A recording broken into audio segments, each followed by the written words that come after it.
और अब बात नीट पेपर लीक की, जिसे लेकर लगातार खुलासे होते चले जा रहे हैं और खुलासे में अब कोटा कनेक्शन भी सामने आया है। मामले में पकड़ा गया आरोपी अनुराग यादव कोटा में ही रहकर पढ़ाई कर रहा था।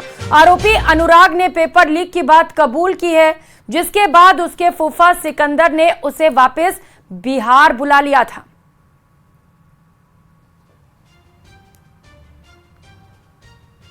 सबसे बड़ी मेडिकल परीक्षा नीट को लेकर के बवाल लगातार जारी है। सवाल लगातार उठ रहे हैं, मांग लगातार यही कि जिस कदर नीट में फर्जीवाड़ा हुआ है उसके बाद नीट को रद्द किया जाए। एक के बाद एक खुलासे लगातार नीट में हो रहे हैं। बिहार पुलिस की गिरफ्त में आए छात्र अनुराग यादव से खुलासा हुआ है कि उसे पेपर रटाया गया था, यानी कि जो पेपर उसके हाथ में एक दिन पहले आ गया था, जो तमाम सवाल उसके हाथ में एक दिन पहले आ गए थे, वो अगले दिन उसके सामने एग्जाम में थे। अनुराग यादव ने कोटा में रह कर के मेडिकल की तैयारी की थी और एकाएक 4 मई को उसके फूफा का उसके पास कॉल आया और उसे बिहार बुला लिया। कोटा से जाने के बाद में वो तमाम सवाल जो नीट के एग्जाम में आने वाले थे उसके हाथ में एक दिन पहले ही दे दिए गए और उन तमाम सवालों को अनुराग यादव को रटवाया गया। इस बात को अनुराग यादव ने बिहार पुलिस के सामने स्वीकार किया है कि हूबहू वो तमाम सवाल जो कि अगले दिन एग्जाम पेपर में आए थे, नीट के एग्जाम में आए थे, वो सभी के सभी सवाल उसे पहले ही दे दिए गए। उन्हें उसने पूरी तरह से रट लिया था, उन्हें रटवाया गया था। यानी कि स्पष्ट तौर पर यह साफ हो जाता है उसके बयान के बाद में और इस तथ्य के बाद में कि नीट का एग्जाम लीक हुआ था। इसके साथ ही शक के दायरे में कहीं ना कहीं कोटा भी आ जाता है, क्योंकि कोटा में रहकर के वो तैयारी कर रहा था। कोई और छात्र जो कि अनुराग यादव के संपर्क में था, उस तक भी क्या ये तमाम जो सवाल है वो पहुंचे थे, ये पेपर पहुंचे थे। तो इस तरह के कई सारे सवाल अनुराग यादव के बाद में अब खड़े हो गए हैं और शक की जो सुई है वो कोटा की तरफ भी मुड़ गई है। लेकिन फिलहाल किसी भी तरह से कोई भी जांच कोटा के स्तर पर इस पूरे मामले में नहीं चल रही है। हिमांशु मित्तल, न्यूज़ 18 कोटा। और अब नीट मामले को लेकर सियासत तेज हो गई है। विपक्ष इसे लेकर हमलावर है। इस मामले में कांग्रेस सांसद राहुल गांधी ने प्रेस कॉन्फ्रेंस की, जिसमें उन्होंने कहा कि मेहनती छात्रों के साथ धोखा हुआ और जो भी जिम्मेदार हो उस पर कार्रवाई हो। इस पर बीजेपी प्रदेश अध्यक्ष सीपी जोशी ने राहुल गांधी पर पलटवार किया और कहा कि पेपर लीक के दोषियों को सलाखों के पीछे भेजा जाएगा।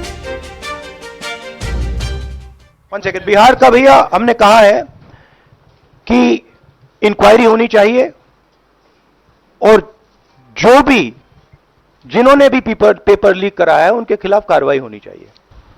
हिंदुस्तान में बहुत सारे ऑनेस्ट लोग हैं, बहुत सारे ऑब्जेक्टिव लोग हैं। अगर ऑब्जेक्टिव लोगों को, ऑनेस्ट लोगों को आप ये काम दोगे, पेपर लीक नहीं होगा।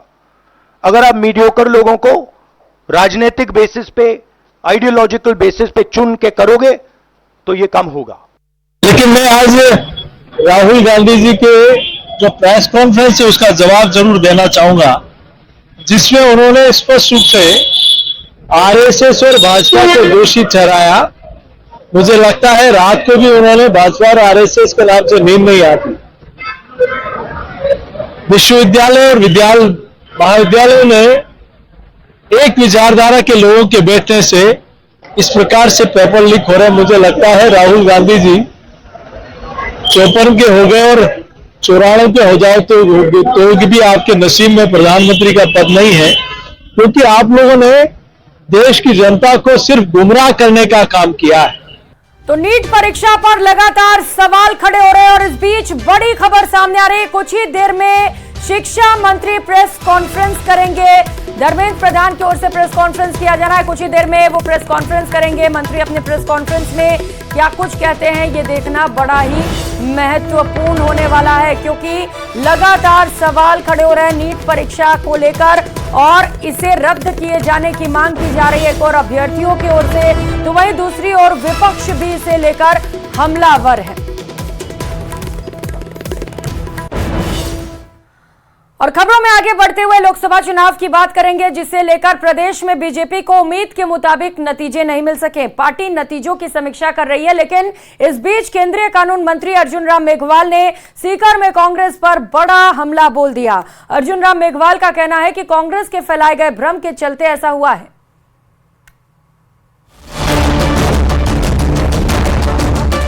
संविधान कोई भी समाप्त नहीं कर रहा था, ये सिर्फ झूठा प्रचार था।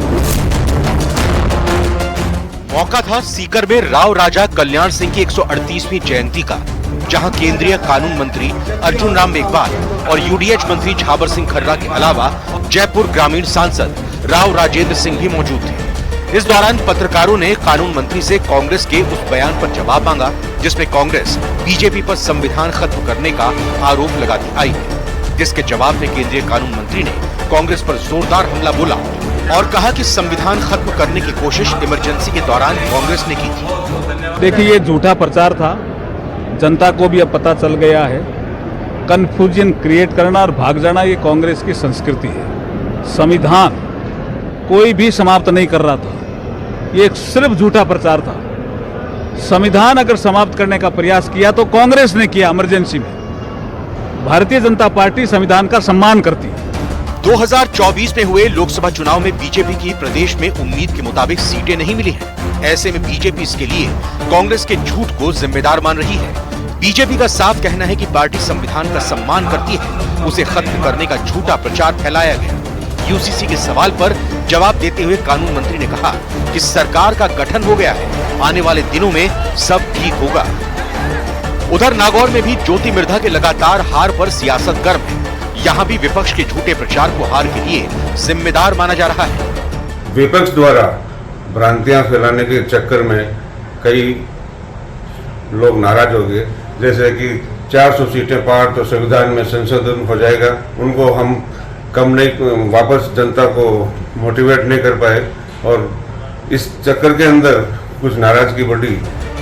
चुनाव से पहले बीजेपी को उम्मीद थी कि प्रदेश की सभी 25 सीटों पर उसका कब्जा होगा, लेकिन 400 पार के नारे के साथ प्रचार के लिए उतरी बीजेपी विपक्ष के संविधान बदलने के प्रचार को जनता की नजरों में झूठा साबित करने में कामयाब नहीं हो पाई।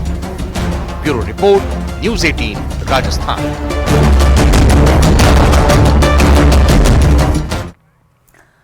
और अब बात सियासत के चिरंजीवी की। चिरंजीवी योजना का नाम बदलकर मुख्यमंत्री आयुष्मान आरोग्य योजना करने के बाद अब राज्य सरकार इसमें कई बदलाव करने जा रही है। माना जा रहा है कि योजना में एमपेनल निजी अस्पतालों को क्लेम लेने की प्रक्रिया को सरल बनाया जाएगा।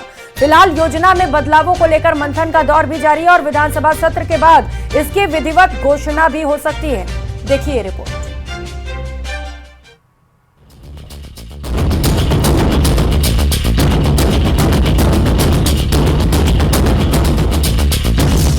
पहले चिरंजीवी स्वास्थ्य बीमा योजना का बदला नाम, अब योजना का दायरा बढ़ाने की कोशिश चढ़ी परवान।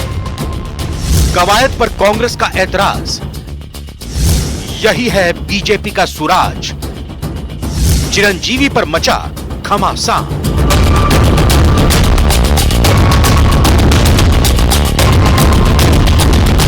सूबे की सरकार ने पूर्व गहलोत सरकार की महत्वाकांक्षी चिरंजीवी स्वास्थ्य बीमा योजना का नाम बदलकर मुख्यमंत्री आयुष्मान योजना कर दिया है। माना जा रहा है कि प्राइवेट सेक्टर की तरह मरीजों को इलाज की सुविधाएं देने पर विचार चल रहा है। योजना में एमपैनल्ड अस्पताल मरीजों का इलाज करेंगे और राज्य सरकार इंश्योरेंस कंपनी को भुगतान करेगी। सरकार का काम होना चाहिए कि इंश्योरेंस एजेंसीज और हॉस्पिटल्स के बीच के अंदर एक डायरेक्ट कांटेक्ट कर देना चाहिए। जैसे कि प्राइवेट इंश्योरेंस कंपनी क्या होती है, आप हॉस्पिटल जाते हैं, चेकआउट से पहले वो आपका पेमेंट कर देते। आपको बताते चलें कि चिरंजीवी स्वास्थ्य बीमा योजना में दिए जाने वाले 25 लाख की बीमा राशि को लेकर पहले से ही सवाल खड़े किए जाते रहे हैं। इसके साथ ही दी जाने वाली राशि के नियमों को लेकर भी सवाल उठाए जाते रहे हैं। भजनलाल सरकार का कहना है कि किसी को भी अब तक 13 लाख से ज्यादा नहीं मिल पाया है। इसीलिए सरकार मुख्यमंत्री आयुष्मान योजना के दायरे को 25 लाख से ज्यादा करने पर विचार कर रही है। पिछली सरकार ने छाती ठोककर और ये बोला था कि भाई 25 लाख तक का इलाज हम कर रहे हैं फ्री, अब 25 लाख के अंदर एक ही केस था जो 13 लाख का था, 2 या 3 केस थे आपके 8 लाख के। पूरे जितना भी जो पैसा, अधिकांश जो फंड गया है वो 3 लाख और बिलो के इलाजों में गया है। तो 25 लाख कहाँ था? सारे आंकड़े ये बोलते हैं कि चिरंजीवी का जितना प्रचार और प्रचार किया ऐसा कुछ भी नहीं हुआ। 25 लाख 1 और 2 के सिवा किसी को कोई सहायता नहीं मिली। 5 लाख की संख्या भी बहुत कम है और इसमें जहाँ तक मेरे को जानकारी मिली है, निश्चित रूप से अनेक लोगों ने इसका दुरुपयोग भी किया है। मुख्यमंत्री आयुष्मान योजना में अब तक किसी तरह के बदलाव की जानकारी सामने नहीं आई है। ये और बात है कि सूबे के स्वास्थ्य मंत्री गजेंद्र सिंह खींवसर लगातार इसमें बदलाव की बात कर रहे हैं, जिस पर कांग्रेस हमलावर है। चिरंजीवी बंद किया तो राजस्थान की जनता आंदोलन करेगी। कांग्रेस गरीबों के साथ थी, गरीबों के लिए योजना थी। आज चिरंजीवी बंद कर दिया तो राजस्थान में लोगों का इलाज होना असंभव हो जाएगा। चिरंजीवी स्वास्थ्य बीमा योजना को लेकर चल रही राजनीति अलग विषय है, लेकिन इस योजना के कारण कई मरीजों को बिना किसी आर्थिक भार के इलाज संभव हो पाया है। अब राज्य सरकार योजना में सुधार कर नए सिरे से लाने की कवायद में जुटी है। उम्मीद की जानी चाहिए कि नए बदलावों से मरीजों को और राहत मिल पाएगी। न्यूज़ 18 राजस्थान के लिए जयपुर से सौरभ गृहस्थी की रिपोर्ट।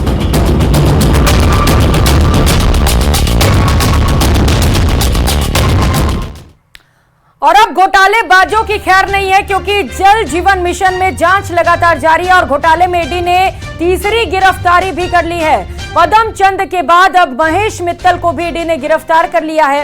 ईडी ने महेश मित्तल को जज के घर पर पेश किया, जहां से आरोपी को 5 दिन की ईडी रिमांड पर सौंपा गया है। जेजेएम महाघोटाले में तीसरी बड़ी गिरफ्तारी। 5 दिन की ईडी रिमांड पर ठेकेदार महेश मित्तल।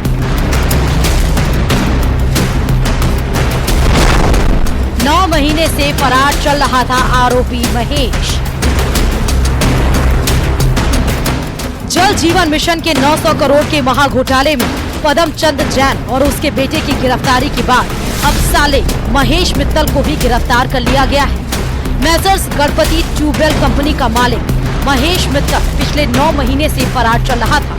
गिरफ्तारी के बाद आरोपी महेश मित्तल को कोर्ट में पेश किया गया, जहां से उसे 5 दिन की रिमांड पर भेज दिया गया। अब 24 जून को ईडी महेश मित्तल को कोर्ट में पेश करेगी। राजस्थान के जल जीवन मिशन से जुड़े मामले में भ्रष्टाचार का जो मामला जिस तरह से सामने आया था, इस मामले में अब केंद्रीय जांच एजेंसी ईडी यानी प्रवर्तन निदेशालय ने एक बड़ी कार्रवाई को अंजाम देते हुए इस मामले में महेश मित्तल नाम के एक आरोपी को गिरफ्तार किया है। महेश मित्तल की अगर बात करें तो महेश मित्तल का संबंध जो है मेसर्स गणेश ट्यूबवेल नाम की कंपनी के साथ में है, और जिस तरह से इस कंपनी और इस कंपनी से जुड़े हुए कई अन्य आरोपियों के खिलाफ पिछले कुछ दिनों के दौरान में कई महत्वपूर्ण सबूतों को इकट्ठा किया गया था, उसी के आधार पर महेश मित्तल को पूछताछ के लिए बुलाया गया था और पूछताछ के बाद तमाम सबूतों के आधार पर और उसके बयान के आधार पर आखिरकार उसकी गिरफ्तारी कर ली गई है।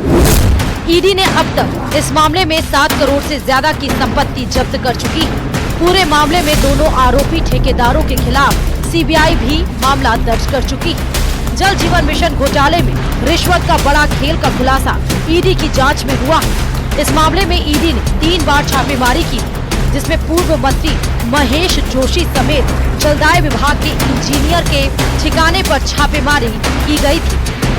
जल जीवन मिशन की अगर बात करें तो जल जीवन मिशन केंद्र सरकार का एक बहुत बड़ा और महत्वाकांक्षी प्रोजेक्ट है। ये एक ड्रीम प्रोजेक्ट है कि किस तरह से जल जीवन प्रोजेक्ट के तहत हजारों लाखों घरों में किस तरह से जल पहुंचाना है, बेहतर तरीके से जल पहुंचाना है, पीने का स्वच्छ पानी पहुंचाना है। और इस मामले में जिस तरह से केंद्र सरकार के द्वारा फंड जो है वो दिए जाते हैं राज्य सरकार में, लेकिन किस तरह से उसका दुरुपयोग किया गया, किस तरह से इस मामले में फर्जीवाड़े को अंजाम दिया गया, इन तमाम मामलों की गंभीरता को देखते हुए ईडी की अब एंट्री हुई है। हर घर तक नल से पानी पहुंचाने की केंद्र सरकार की महत्वाकांक्षी योजनाओं में एसीबी ने सबसे पहले केस दर्ज किया था। उसमें भी महेश मित्तल का नाम है। महेश मित्तल को एसीबी गिरफ्तार नहीं कर पाई थी, क्योंकि करीब 9 महीने से वो फरार था। क्या है पूरा मामला? दरअसल जल जीवन मिशन में गड़बड़ी और भ्रष्टाचार का 6 अगस्त 2023 को तब सामने आया था जब एसीबी ने अधिकारियों को ठेकेदार पदम चंद जैन से रिश्वत लेते पकड़ा था। बाद में सामने आया कि फर्जी प्रमाण पत्र लगाकर 900 करोड़ रुपए के टेंडर लिए गए। साथ ही हरियाणा से चोरी के पाइप बिछाने का भी खुलासा हुआ। इस योजना के तहत राजस्थान के ग्रामीण इलाकों में पीने का साफ पानी पहुंचाने का लक्ष्य तय किया गया था। इसके लिए कुल बजट का आधा हिस्सा केंद्र जबकि आधा राज्य सरकार को देना था। इस मिशन में घोटाले की बात सबसे पहले सांसद किरोड़ी लाल मीणा ने की थी। उन्होंने जीवन मिशन में 20,000 करोड़ रुपए के घोटाले का आरोप लगाया था। आरोप है कि इस योजना में नियम कायदे और कानून को तोड़कर गणपति ट्यूबवेल कंपनी और श्री श्याम ट्यूबवेल कंपनी शाहपुरा को ठेका भी दिया गया। घोटाले के बारे में किसी को पता न चल सके इसके लिए ईमेल आईडी और प्रमाण पत्र भी फर्जी बनाए गए। भारत सरकार के उपक्रम तरकौन के नाम पर फर्जी लेटर हेड पर राजस्थान सरकार ने वर्क ऑर्डर जारी किए। जल जीवन मिशन में घोटाले की जांच तेजी से आगे बढ़ रही है। 3 गिरफ्तारियां हो चुकी हैं और आने वाले दिनों में कुछ और अधिकारी इसकी चपेट में आ सकते हैं। ईडी अब पीएचईडी के ठेकेदार पदम चंद जैन की संपत्ति की जानकारी जुटाने में लगी है। पदम चंद जैन और बेटे पीयूष जैन के बैंक खाते भी खंगाले गए हैं। इस मामले में पिछले कुछ समय के दौरान कई आरोपियों की गिरफ्तारी हुई है, तो कहा जा सकता है इस मामले में जैसे जैसे तफ्तीश का दायरा आगे बढ़ेगा कई अन्य आरोपियों की गिरफ्तारी इस मामले में होना बाकी है। शंकर आनंद, ईडी मुख्यालय, दिल्ली।